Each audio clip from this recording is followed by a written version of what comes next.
Good morning and good afternoon or good evening to you all, and welcome to session 7 of the Health and Human Rights in the Climate Crisis Conference, which will address the art of climate health.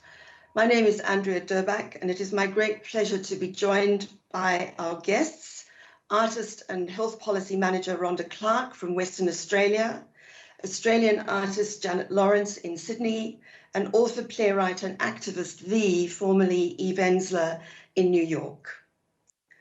Many of you will be aware of the walk undertaken by the giant Syrian girl puppet, Little Amal, as she has journeyed across 800 kilometers across Europe and the Middle East, representing and drawing attention to displaced children, many of whom are climate refugees.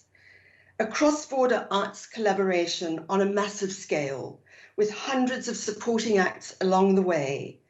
The message of this creation and performance is, don't forget about us. A message loudly echoed by young climate change activists across the world in the lead up to COP26. There is something so simple about this work of art, which can make us see things with great clarity and urgency, transcending language and geographical boundaries, cutting through layers of reason and justification, and coaxing a necessary empathic response. And this session was designed to do something similar on a much smaller scale, and that is to explore new ways of making visible the impact of climate change on the right to health, and to internalize that link, as we were reminded by Flavio Bustrio, the former Assistant Director General of the WHO in a session this morning, to internalize that link, not just to know about it, but to actually internalize it. And the session, we hope, will also invite us to imagine new and varied forms of advocacy and repair. What you've just seen at the start of this session is an extract from the eerie and disturbing video work Bushfire Requiem 2021 by internationally renowned Australian artist Laurence. Janet was the Australian representative for the COP21 Artists for Paris Climate 2015 exhibition. And Bushfire Requiem is her response to the Australian bushfires in late 2019 and the consequent decimation of billions of species. Her work uses original footage from Northern Pictures of areas affected by the bushfire crisis, with the beautiful musical score by Australian composer William Barton. Requiem was part of an international exhibition curated by Art of Change 21 that took place at the World Congress of the International Union for the Conservation of Nature held in Marseille this last September. So Janet, I want to start our discussion with you and talk about your extraordinary multidisciplinary art practice, which brings together painting, sculpture, installation, photography, and video, and represents a history of depicting nature in its abundant magnificence and its distressing destruction, which we have just witnessed with your extraordinary video work. I'd like to ask you why and what drew you to such a clear and enduring focus on what you yourself have described as this intersection between art, architecture, and the environment. Thank you, Andy, and for inviting me. And I'd like to pay respects to the Gadigal people from whose lands I'm speaking and ask for their guidance into our future. I really feel I was landed with experiences as a child of the way this place, this land had been colonized through long experiences on outback farming areas where I witnessed hostility to the land and a very discordant way of living on it. The colonial way was not about settling, it was more about unsettling, of course, the Indigenous peoples, but unsettling the whole land, the environment. There was a book around called Extermination. You know, it was about how to exterminate all our native species. And I just felt so the wrongs of it, and I witnessed incredible cruelty to the animals. And I just, as a child, I felt it was very wrong. And later, and I just housed this. And later in life, I lived in Europe, in Italy, in fact, on the land quite closely to the earth, and understood this connection that you can have with it. And of course, realized it was because of our colonization that we had this problem of not being able to love our land. And I think it's changing now, and it's also changing through through listening now, finally, to Indigenous peoples to bring us into it. So I guess when I came back from Europe, I had a mission. I'd already studied art there, and I already thought I want to use my art as a way of seeing into this place. Not all the pictures people did of landscape, but I wanted to take an approach of seeing inside how it was for itself. In other words, taking the position of the plants and animals, of realizing our interconnection with them. And so my art just became a way of exploring that and documenting it. And then I thought, if I can exhibit it in order to bring people into understanding that. And that's really how it began.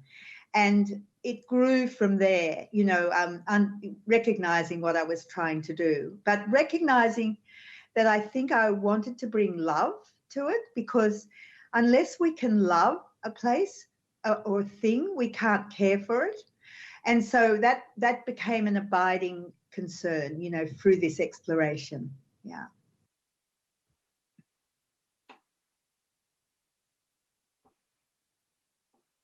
Oh.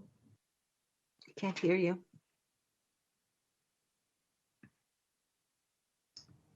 Thank you, Gianni. I'm sorry about that delay. I want to keep the image of your bushfire requiem work very much in mind in following what you said in my question now to you, Ronda. But I would like to just quote, first of all, from a piece written by The Guardian's Indigenous Affairs editor, Lorena Allam, in January 2020, when the fires were just starting to erupt and cause this unbelievable damage. And she writes, "Some of these places have never burned, not once in my lifetime, let alone all at once. I've watched in anguish and horror as fire lays waste to precious Yuan land, taking everything with it, lives, homes, animals, trees. But for First Nations people, it is also burning up our memories, our sacred places, and all the things which make us who we are.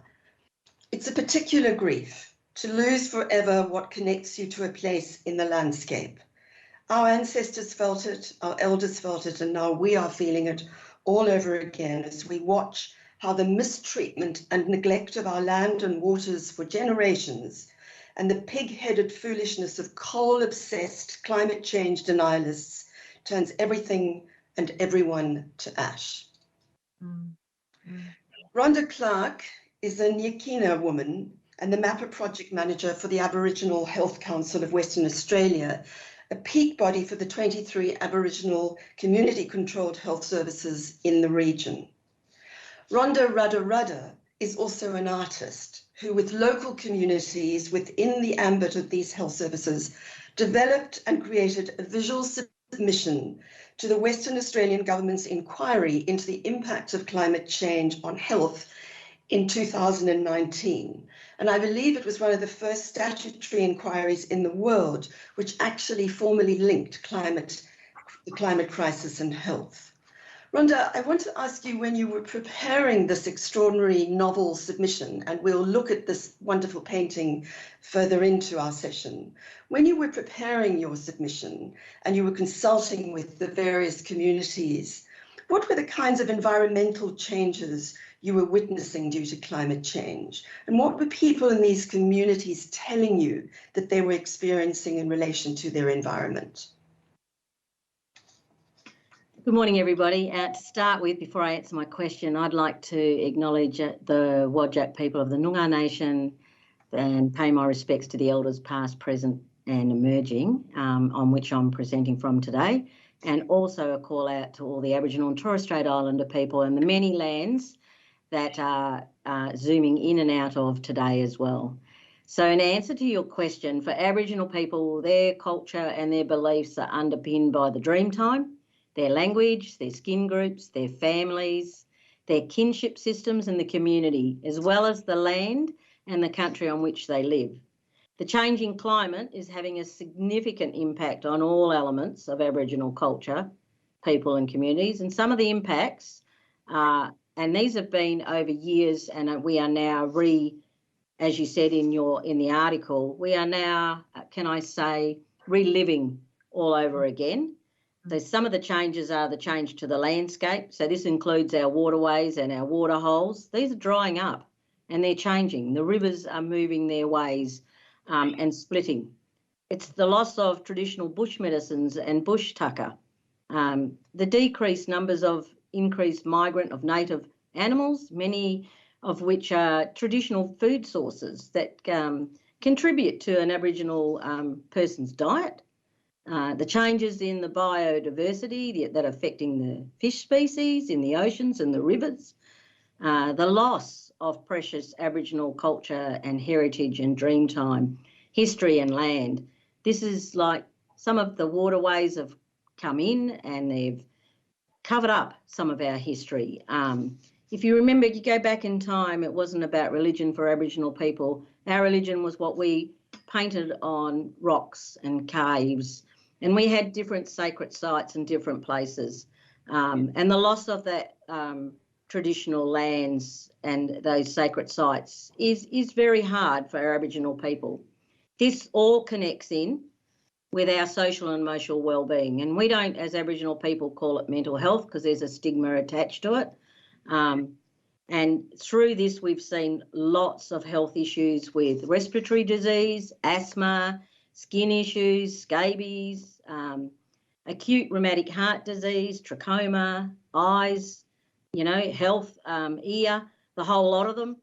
But also in saying that it's the loss of one's environment, such as our more extreme heat waves and droughts and floodings.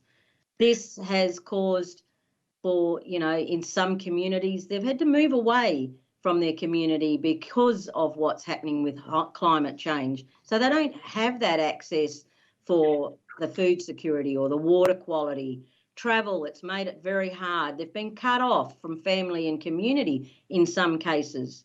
And most relevant, climate change is affecting the physical health and social and emotional wellbeing of Aboriginal people and their communities, and it's like a disease, with impacts felt severely by our most vulnerable, the pregnant women, our infants, our children, our youth, and the chronically ill, and the disabled and the elderly. And can I say why we did the visual and why we did this? I can sometimes say words get blurred and people only pick up what they want and translate it in a different form, whereas that visual, and it's like the truth in saying a picture paints 1,000 words. And for some people, they see the visual and then they go, oh, my God, I actually put it together. Sometimes you don't see the words.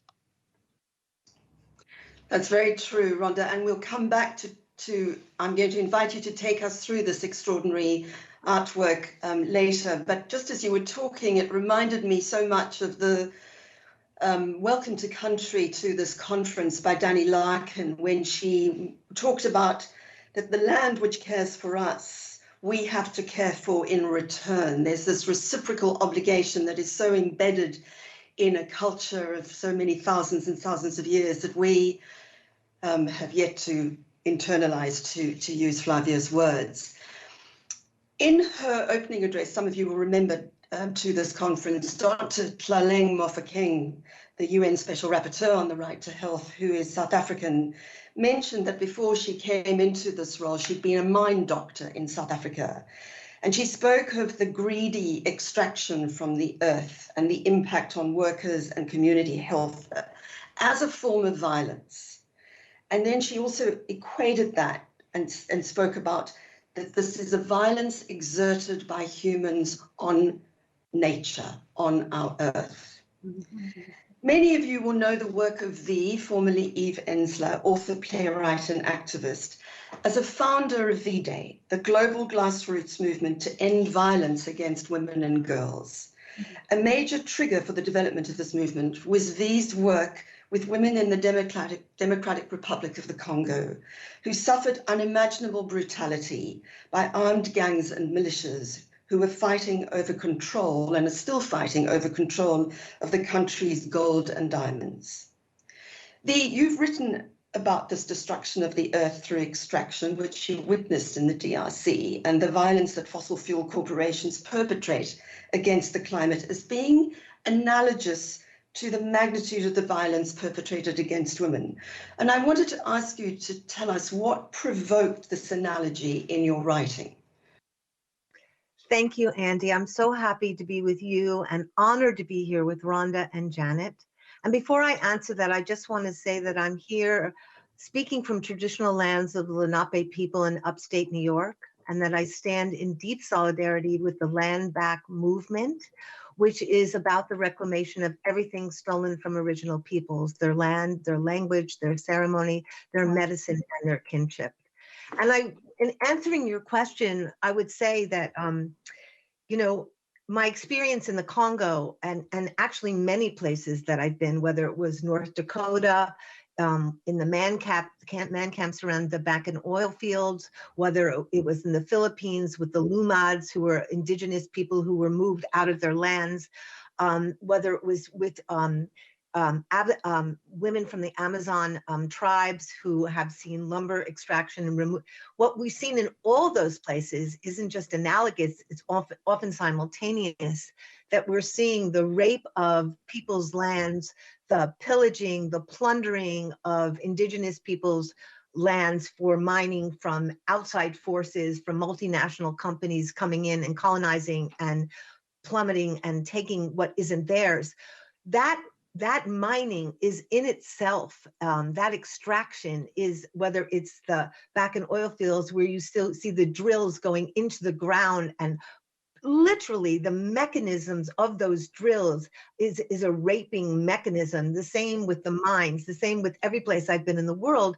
And what we often see is where those places of extraction occur, the rape of women also occurs. And in the Congo, this is an extreme example of that, because what happens is that multinationals hire or somehow employ militias that go into communities, and they go into these small little villages in the Congo.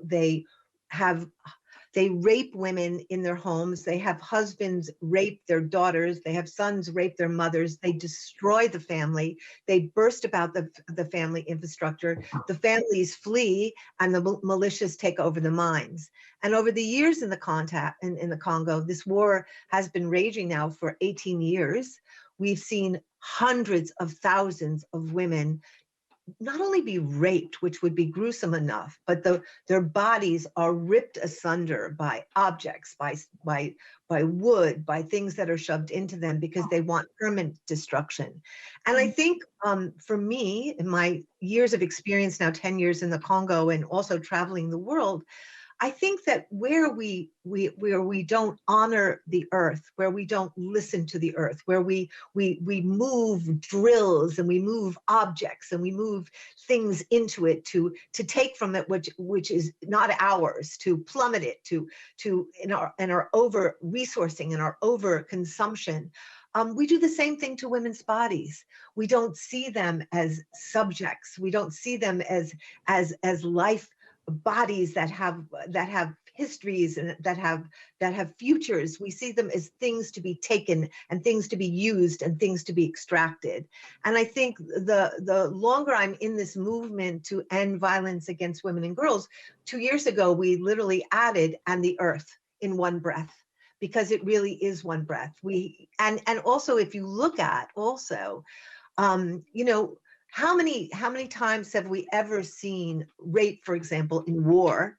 How many times have we seen anybody be held accountable for those, right? Impunity is rampant, beginning with the Japanese women who were held in World War II in rape camps, right? We haven't seen any people been brought to justice. It's the same thing with the earth. Who has been held responsible for the destruction of the Amazon, for the destruction of all over the Congo in mining, for the destruction of drilling and extracting oil.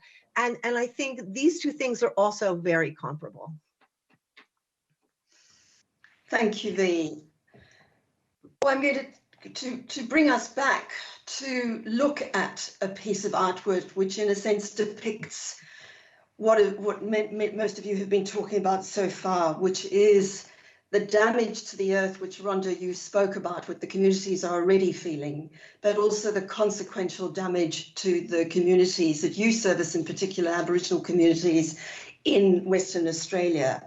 So I wonder if we could bring up this exquisite submission that was made, this visual submission, and we heard from Ronda why they chose to submit, rather than a text-based written submission, a visual artistic submission to the inquiry in Western Australia, which looked at the climate crisis impact on health. And it's called A Visual View of the Effect and Impact Climate Change Has on Aboriginal People and Their Community. Ronda's spoken about some of those health consequences, but I'm going to invite you now, Ronda, if you would, to take us through the elements of your painting and talk to us about what they represent, and then to also talk about how what's happened in this community is having an impact on your very distinctive model of healthcare.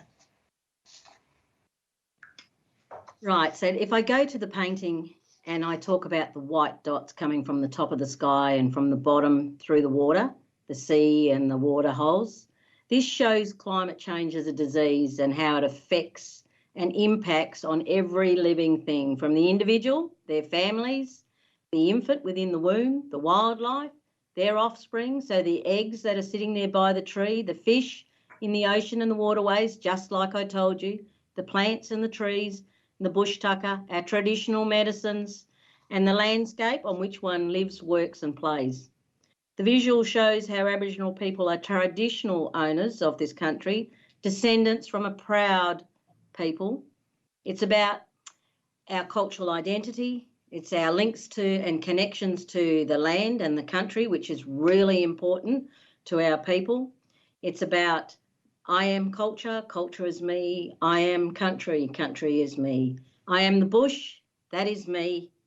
The rivers are me. My family is me, and we are one in a community.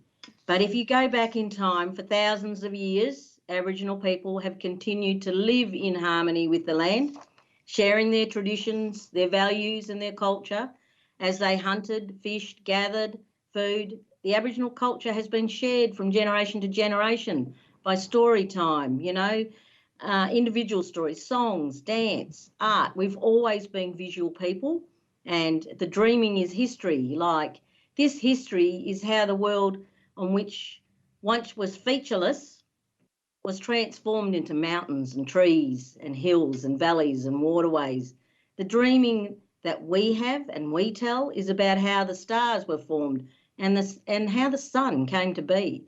And the Archer's model of care is an example, and behind me it depicts, this is our model. It's unique in its approach because it doesn't just see the individual, it sees the family, it sees the culture, it sees the spirituality, the language, the physical, the emotional, it sees the community, and it sees the country on which one lives.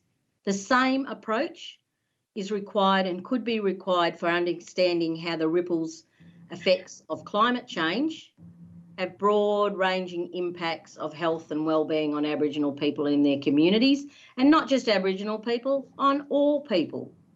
Our model of care is holistic. You can just look at one of the dimensions, for example, say the physical dimension, without considering all of the others, there's a disconnect. So if you have a disconnect from any one of those, that imbalance is a healthy imbalance in one's mind and body. Culture is an Aboriginal person's awakening. It's the window to one's soul. It depicts who the person is. It guides their behaviour and how they live their lives. And this sometimes encompasses their values, beliefs, customs and practices. Our physical being only supports our essence and shelters us from the extreme environment. The approach of climate and climate change has to be the same because it has multiple drivers and extensive impacts. So when thinking about solutions and what we would like to do, we must recognise that everything is connected. So our health to our lands, to what happens within one's world is connected. You can't consider climate change or adaptation or mitigation strategies without considering the whole system. But when you look back in history for Aboriginal people and you see those circles, we were always one with the land. So we would live here, the land would go down, it would deplenish, the food would deplenish, we would move to another area. And then again, so we were always looking after the land.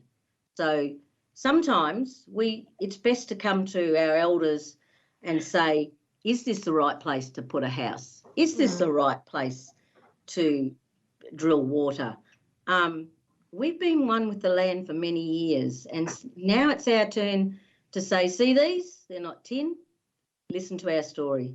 To have a story, you must have these on first and listen, and then you can share that story with many others.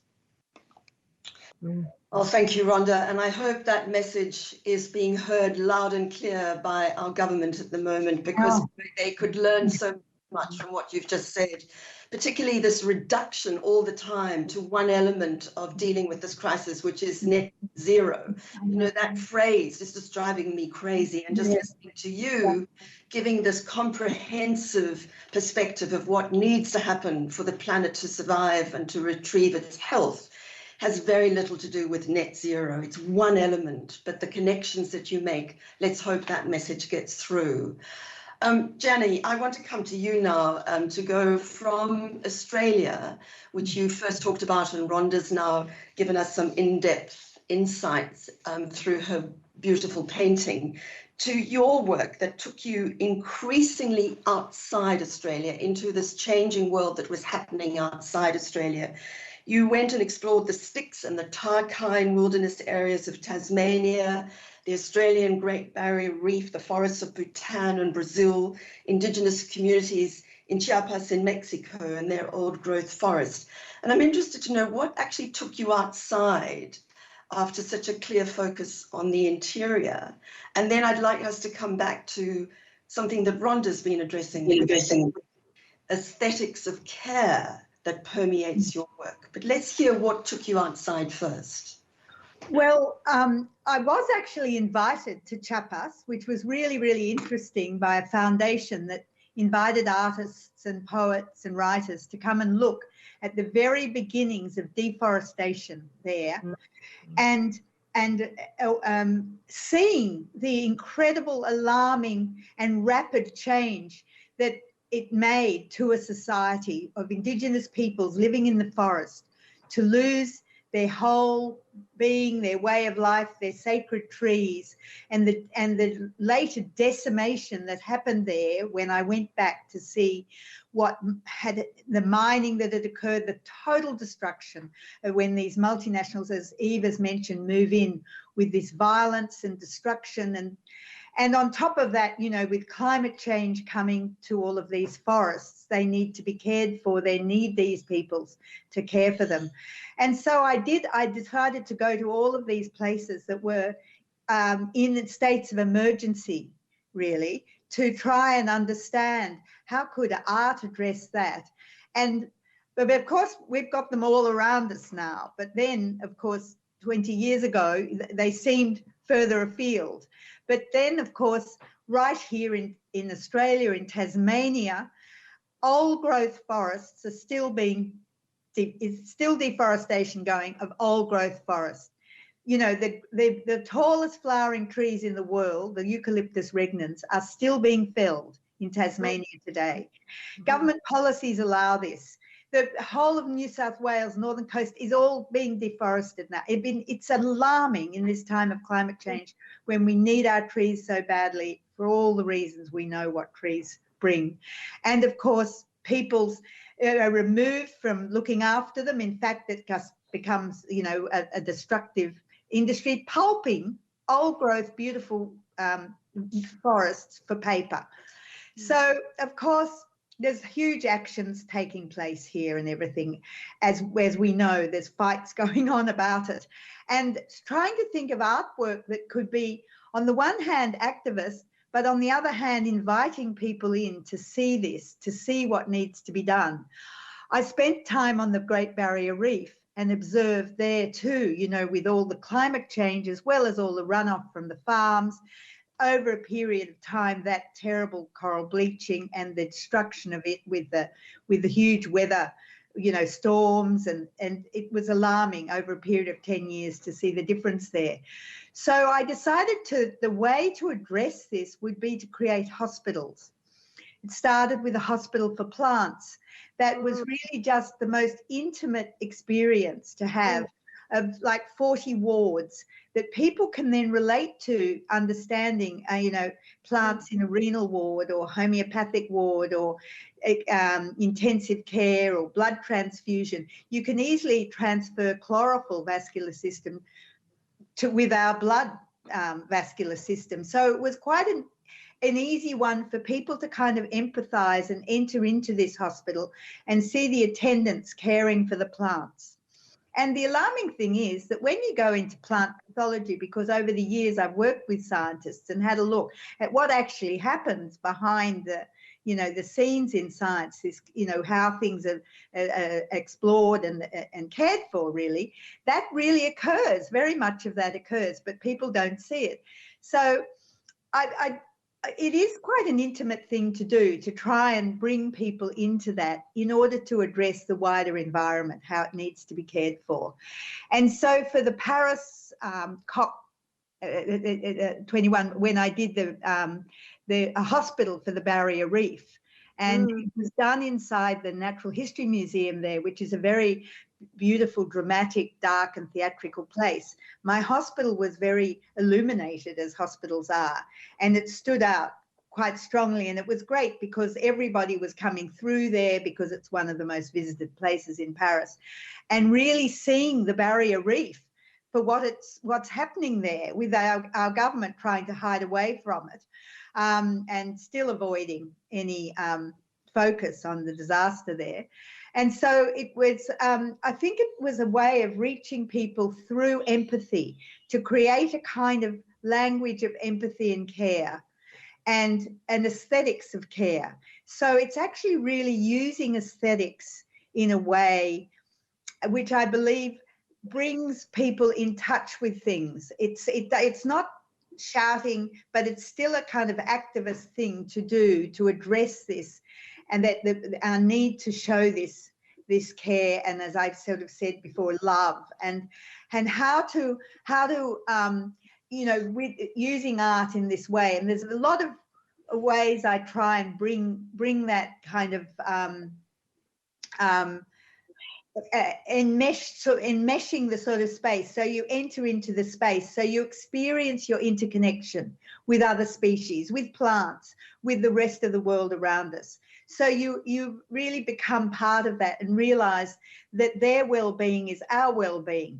And also, through the act of caring, people get a joy through caring. It's reciprocal. It's as you said before, that with Ronda, you know, that we look after the land looks after us. And this is the same. And it can happen with on the smaller scale, people looking after you know, some plants or animals, or the care and the joy that they get from that experience. So I guess it's this thing of asking people to look at the emergency we're in now, and this is the way we have to act. And we have to act. We can't not. We can't just, you know, hope. We have to act. But in the act of caring and giving, it actually generates a sort of hope, because action is something, you know. So, I mean, I don't know. It's just this thing of believing that it's a way forward, and especially collaboratively, we have to be so prepared for what's going to happen really in this state we're in. And if we're open to this sharing and caring for it, I think that I believe anyway, this is a place for art. It's actually really art's one of the only things that can do it in, because our artists are free to speak. You know, you realise the scientists, they belong to institutions funded by governments that they can't always speak. So you can address a lot of their concerns in this way as well. So I just feel that, yeah, it's Thank you, Jenny. to go. Well, Yeah. but thank you so much, because what you speak to is this very interesting dynamic that goes on in your work, which is showing us the cycle of threat and destruction, but at the same time bringing us again to this notion of survival and regeneration. And I love the way you use, I mean, I feel like, just building on what you said, that we're currently in the emergency department in the world at the moment. We're in the emergency department, and you, with your use of bandaging trees and the test tubes and the breathing apparatus to resuscitate the Great Barrier Reef, those images are so powerful.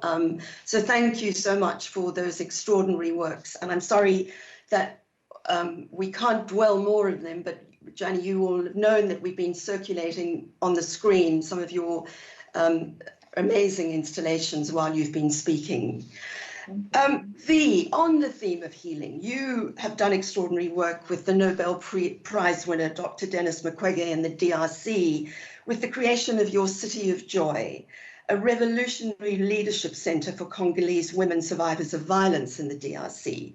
And as part of their healing, they became active participants in society. You, in a sense, were preparing them to come back into society.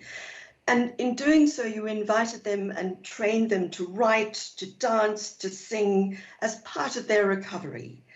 As an artist who's brilliantly used writing and theatre and dance as a weapon for giving visibility to the magnitude of this harm, but also as a force for change, I think all of us are now very excited to hear what led you to the creation of a new form of artistic ammunition.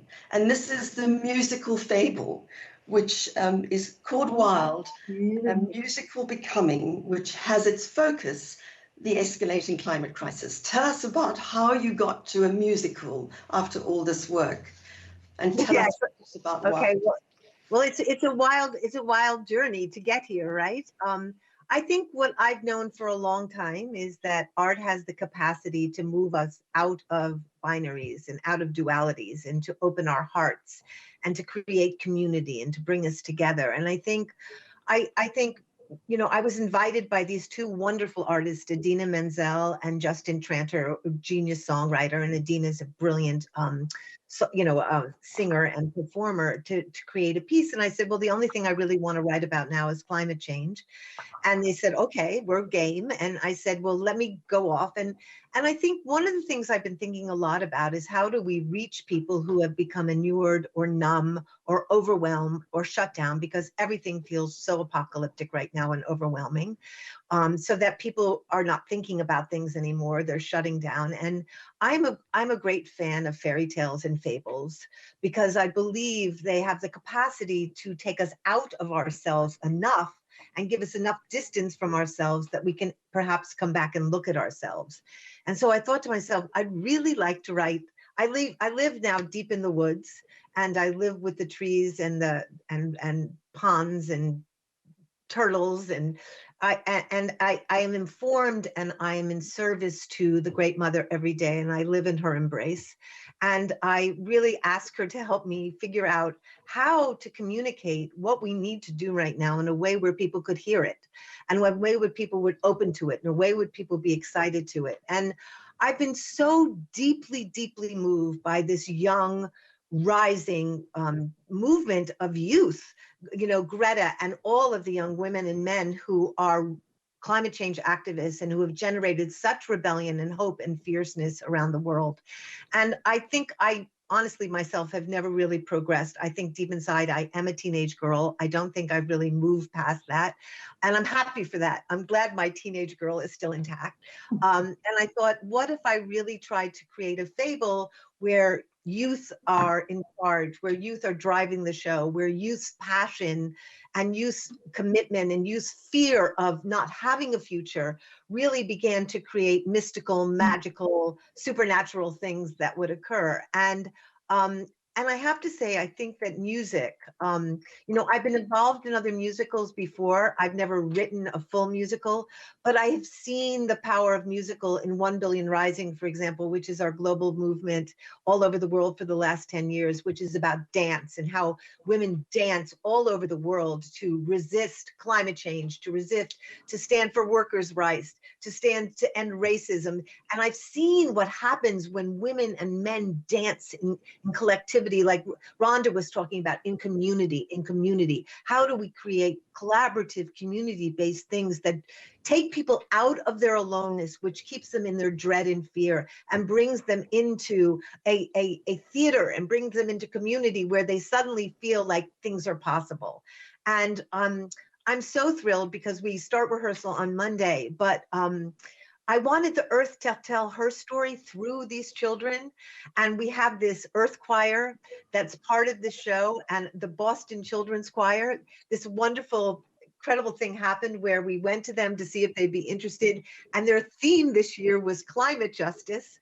So now we're going to have a whole choir that will be part of our show and be the Earth Choir, singing in the voices of young people.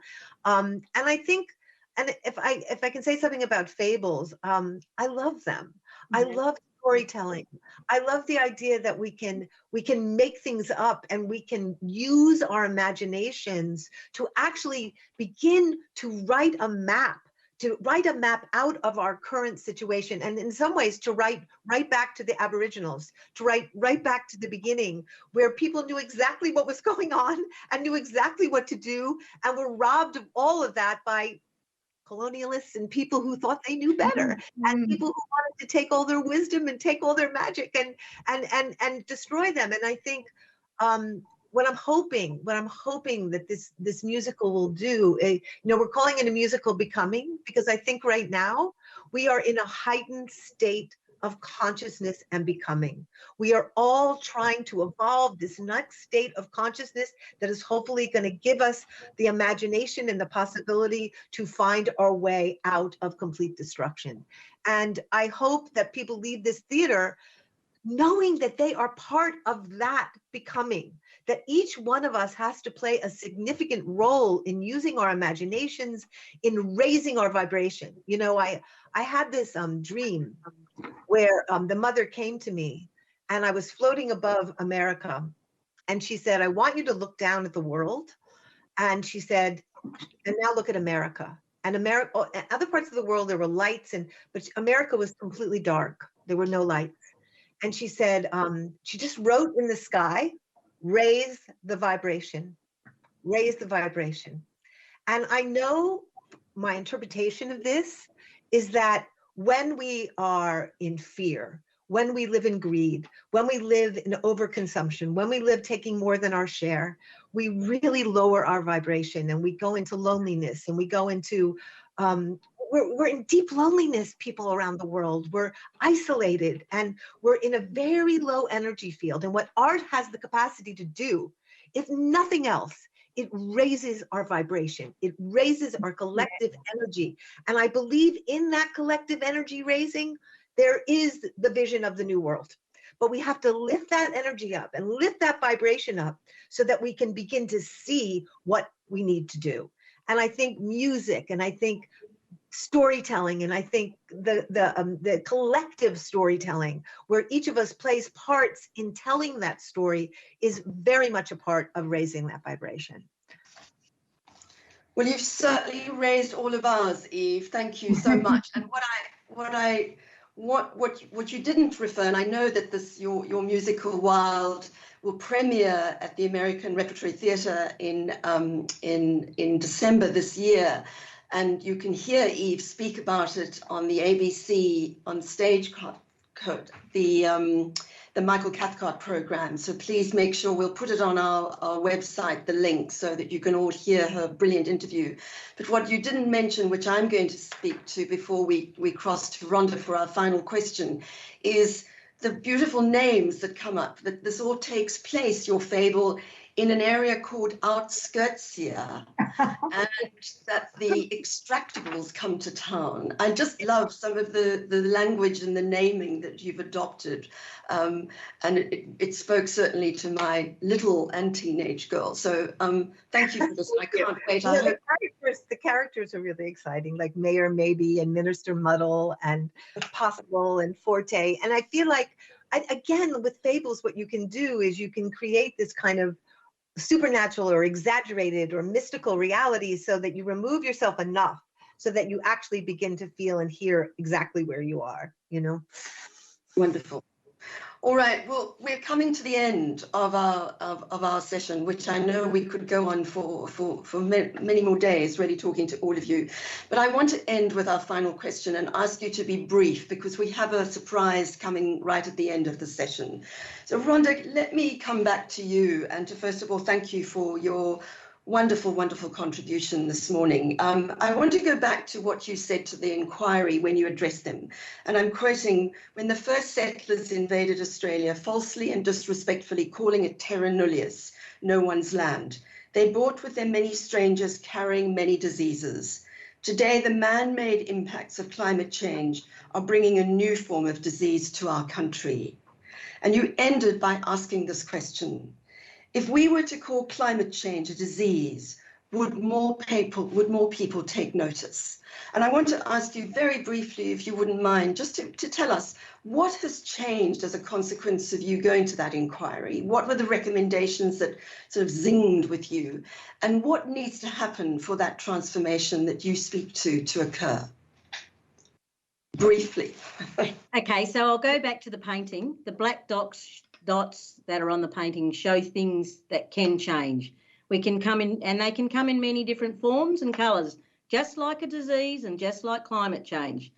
This is the way respect and acknowledgement of our elders is really important.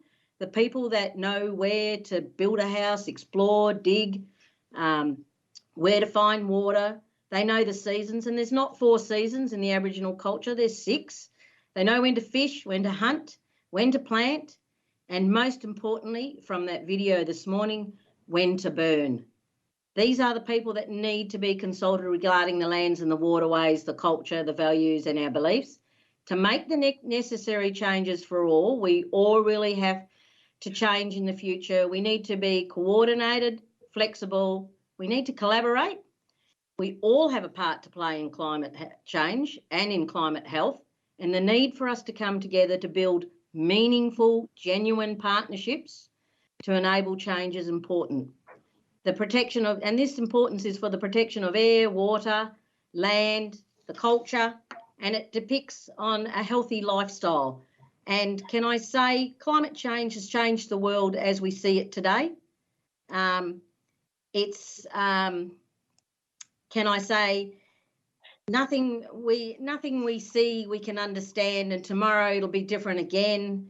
We're experiencing extreme weather events, natural disasters, increases in the burden of disease, and if COVID has taught us anything is we need to come together. So in reality, that our planet's not well, and the extreme weather patterns and rising temperatures and the number of natural disasters occurring are all exacerbated by climate change. And these events seem to be getting more severe every year. And can I say, we need a whole of government approach, and we all need to come together for this to change. Thank you, Rhonda. And a very determined call and an urgent call that Aboriginal communities who gave rise to this amazing painting should be at that table with government front and foremost, so that we can learn how to save this planet. And I think, to go back to Tlalene Mofokeng, when she said it's not just a matter of survival at the moment, but it's the quality of that survival that is so important, that we need a quality well-being to come out of this, not just a surviving. Janet, let me come to you finally for, as you look back over the evolution of your work and with the environment, what has been significant in your mind about how artists and art have brought about changes in government or community responses to this crisis? Well, following on from Ronda sort of saying we need the leadership with government, I mean, we have a government negligent on the arts and negligent on climate change. So they don't even see the possibility that is there that art could lead a way in. Art is about transformation. It's the place where it can happen. And the thing is, it's just not, there's no vision from the top. So it's all coming from the bottom up, really. The strong things are happening from the bottom up. In Australia, we've been very conservative. Art is a money business. And unfortunately, we know where that money's been coming from. There have been a lot of actions with museums about their boards, and effectively, in some cases, when the artists have had big protests. But really, it seems to me the strongest things are being generated from the bottom up, and it is also recognising the importance of collaborative actions. And as you know, I've sort of formed a group called Dirt Witches, where we are, you know, caring for planet, trying to create creative actions for climate change, for specific things. And really, the problem is recently the pandemic, it's all become much harder. Environmental protest is really, it's being smothered.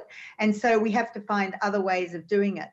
But I think in Australia, what I was saying is climate change has been slow to be a force within the art world and a subject. I've been criticised for it over the years, in fact. But now, in the last few years, it's happening. And most of my big projects have been internationally, where you could really do these things. And so I think I see art opening up to it now, and I also see artists finding their strong voice. I mean, it's kind of alarming. Art was the way religion spread.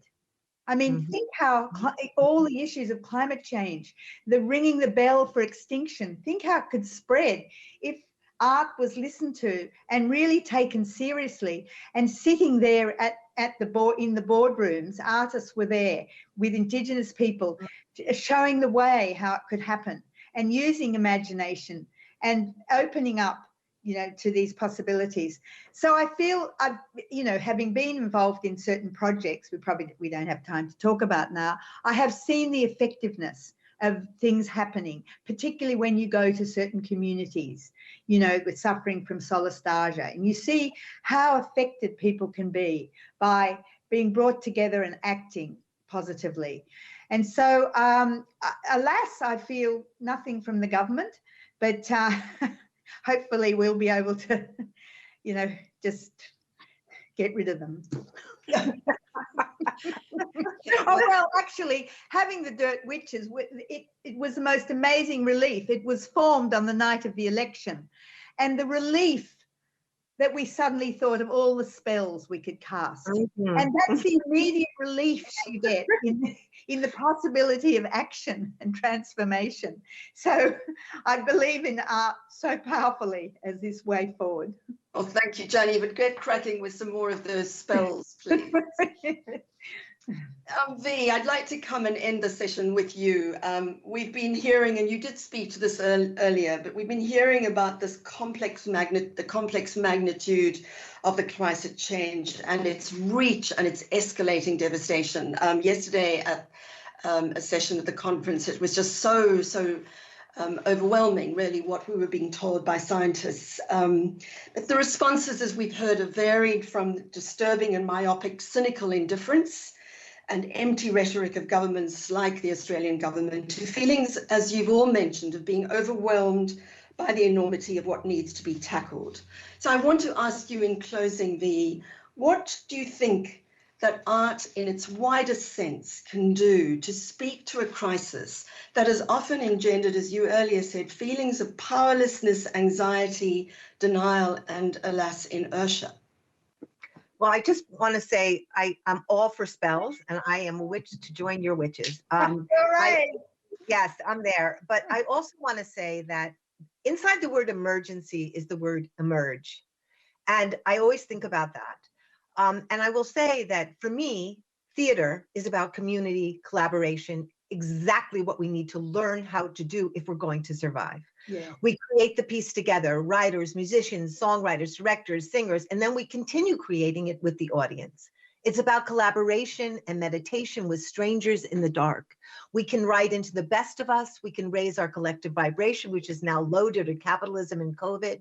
So many of us are isolated, individualized. We need drama. We can escalate. We need stories that provoke and inspire and tell truths that cannot be told in the normal run of things because people risk, as Janet was saying earlier, their jobs or their money. Art creates characters who can change, can provide a possible felt vision for where we can go. It allows an outlet for rage and despair. It can create space for grief and help us laugh at ourselves and get right-sized in our egos. It can break up habit and offer an alternative or alternative paths. It can make us feel. And I think the biggest problem we have right now is we have stopped feeling. In Amitav Ghosh's great book, The Great Derangement, which he really talks about the role of artists in writing into climate change. He says the great irreplaceable potentiality of fiction is that it makes possible the imagining of possibilities. End of quote. What capitalism, technology have robbed of us is trust in our own imaginations. And I just want to say, I remember this exercise we used to do in V-Day, where we would ask women all around the world to imagine their lives, what they would be like if there was no violence. And I have to tell you, many had a very hard time doing it because violence was so prevalent in the culture and put chains literally around their imaginations. A woman in my prison writing group started to cry, and she said she could not possibly imagine a world without violence because it would open up a room she had closed. It would get her to hope, and she could not tolerate being disappointed again because it would hurt too much. I think this is also the case with allowing ourselves to imagine a way out of this climate crisis. We are afraid we are doomed, and rather than imagining, which is a form of hoping, we would rather not open that door, but we must open that door. And that's where theater comes in, because we do it together. It's a collective project where the current institutional sites create. And also I want to say something about art. Who is creating morality these days? Who is building the collective good? Where are the institutional sites that create values? Religion used to do that, but it's not. It's problematic for many people now. This is where art comes in. And that's the critical, and there's a beautiful quote by Richard Powers. If you haven't read his stunning epic novel, Overstory, it's one of the most important books on trees and climate crisis that I've read. But he said this beautiful quote that I want to end with in an interview he did with Ezra Klein on New York Times. And I urge everybody to listen to this interview. It's utterly brilliant. He said, but I think if the arts somehow takes up this story of kinship, connectivity, the relocation of meaning outward into a shared process of rehabilitation, what seems like a depressive set of sacrifices to very little end could instead begin to be represented as a kind of joyful assertion of purpose, a kind of leverage of diversity and difference that we've already begun to undertake in so many other cultural sites. And I love that. I feel like this is moment to take up the story of kinship and connectivity. And this is the moment to be brave and to step through our grief, through our fear, and say, okay, let's open our hearts. Let's go all the way. We have nothing to lose but our chains, nothing. Right. Wow, I almost feel we should end it there, but I'm not going to allow that because we do have this very special gift that V has allowed us to hear. One of the songs from Wild, as we thank you, our wonderful panelists, Ronda, Clarke, Janet, Laurence, V, for your remarkable and energetic and optimistic contributions this morning. Thank you all in the audience for joining us at the Art of Climate Health. Tomorrow is the final session of our conference, and the closing session, which is called Defending Our Future, will feature young climate activists from around the world in conversation with the ABC's health reporter Tegan Taylor, and we look forward to seeing you all there. And in anticipation of tomorrow and in acknowledging the incredible work that our three panelists have contributed in trying to secure the health of our planet, we do end the session now with a song from Wild, a musical becoming, called Panic. It's sung by Carolyn Pennell, who's the young girl the main character in the musical, with powerful lyrics that will come up on your screen. So you'll see these words written by V with her collaborators. And these will appear on your screen, as I said. So turn up your volume and take it all in. And thank you for joining us this morning.